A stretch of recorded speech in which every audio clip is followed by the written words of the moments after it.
Celebrate, Canes fans. Celebrate. So be happy. The streak is over. They shut out the Florida Panthers in Game 4. Nikishin played really well. Stankoven played really well. Slavin is a superhero. And the Canes won their first Eastern Conference Finals game in 16 tries.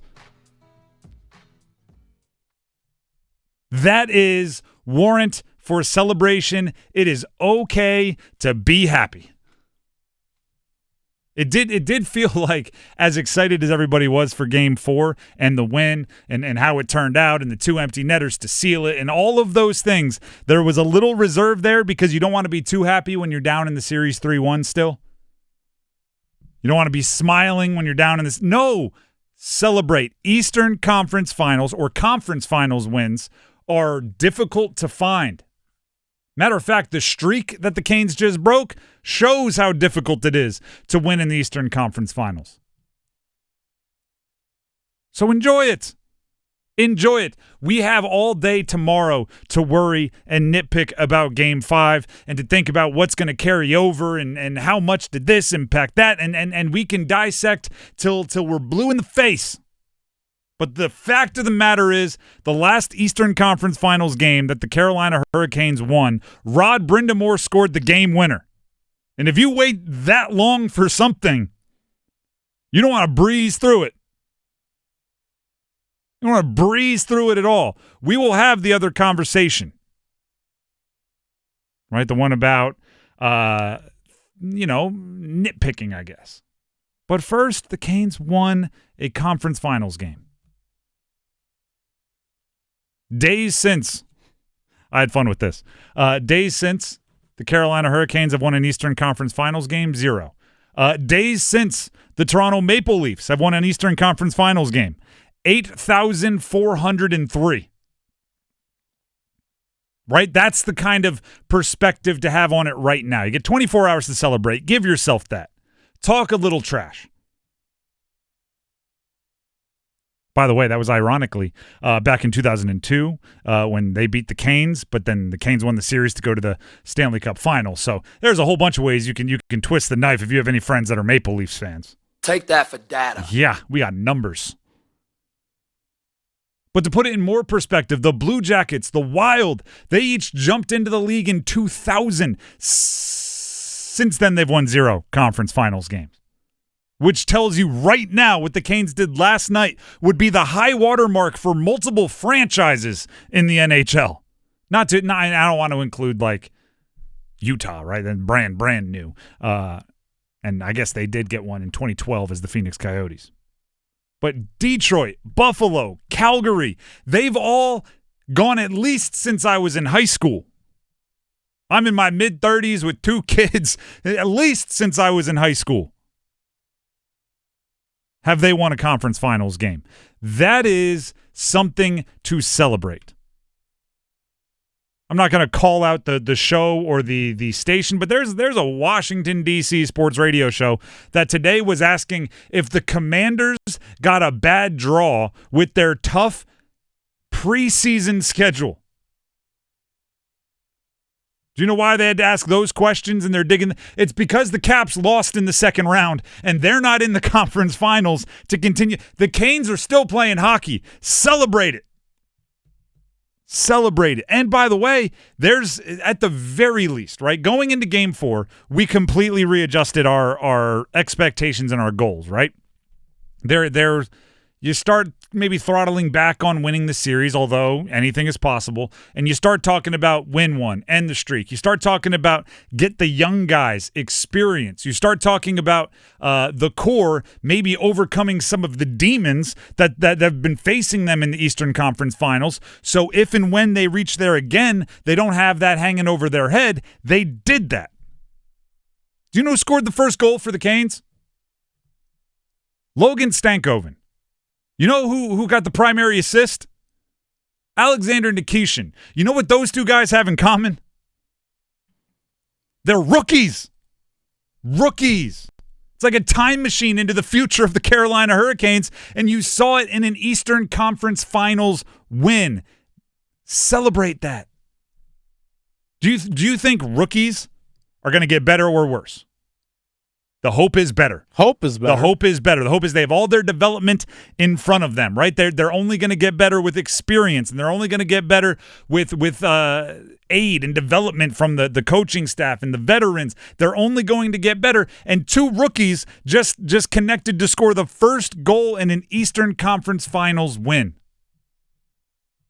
Rod Brind'amour yesterday talking about the impressiveness of Nikishin and Stankoven in what ended up being the 3-0 win in the end. Not looking like rookies. I mean, Stanker's had a little more experience. We've been through this a little bit, but Nikishin is that has been pretty impressive, especially the amount of minutes that we're getting kind of forced to play. And both those guys were excellent tonight. You're darn right they were. You darn right they were. Let's hear some from one of the veterans and veteran in NHL experience, maybe not as much in age, as he'll point out here. Seth Jarvis on the 2 young guys earlier today.